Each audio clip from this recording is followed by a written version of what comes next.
কফির স্বাদে পরিবর্তন আনতে ভিন্ন উদ্যোগ নিয়েছেন ইয়েমেনের চাষিরা। কফি বিনের নিয়ন্ত্রিত গাজন প্রক্রিয়ার মাধ্যমে বিশ্ববাজারে বাড়ছে ইয়েমেনি কফির গ্রহণযোগ্যতা। নতুন পদ্ধতিতে কফি বিন রোদে শুকানোর পরিবর্তে ব্যারেলের ভেতরে পলিথিন দিয়ে ঢেকে রাখা হয়, এতে আরও ভালোভাবে সম্পন্ন হয় গাজন প্রক্রিয়া। বান্ডেল থাকলে প্রতি সেনমানিতে টাকা বাঁচবে। বিকাশ সেনমানি বান্ডেল কিনে জিতুন প্রতি লেনদেনে।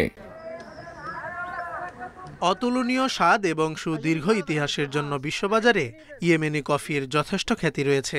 ইয়েমেনের বৈদেশিক মুদ্রা আয়ের বড় একটি অংশ আসে কফি রপ্তানির মাধ্যমে।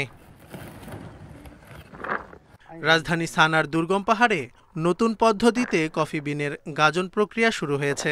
অ্যানেরোবিক এই পদ্ধতিতে কফির স্বাদে আসছে পরিবর্তন, বিশ্ববাজারে গ্রহণযোগ্যতা আরও বাড়ছে ইয়েমেনি কফির। এছাড়া বদলেছে চাষিদের দৃষ্টিভঙ্গি।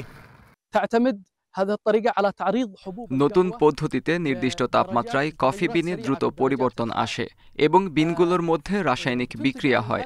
প্রকৃতপক্ষে এটি স্বাদে কোনো পরিবর্তন আনে না, বরং বিনের অন্তর্নিহিত স্বাদগুলো বের করে আনে। ফলে কফির উপাদানগুলোর সুষম বণ্টন হয়। প্রচলিত পদ্ধতিতে কফি বিন সংগ্রহের পর রোদে শুকিয়ে তা বাজারজাত করা হয়। নতুন পদ্ধতিতে ব্যারেলের ভেতর পলিথিন দিয়ে বিন ঢেকে রাখা হয়, যা আরও ভালোভাবে গাজন প্রক্রিয়া সম্পন্ন করে।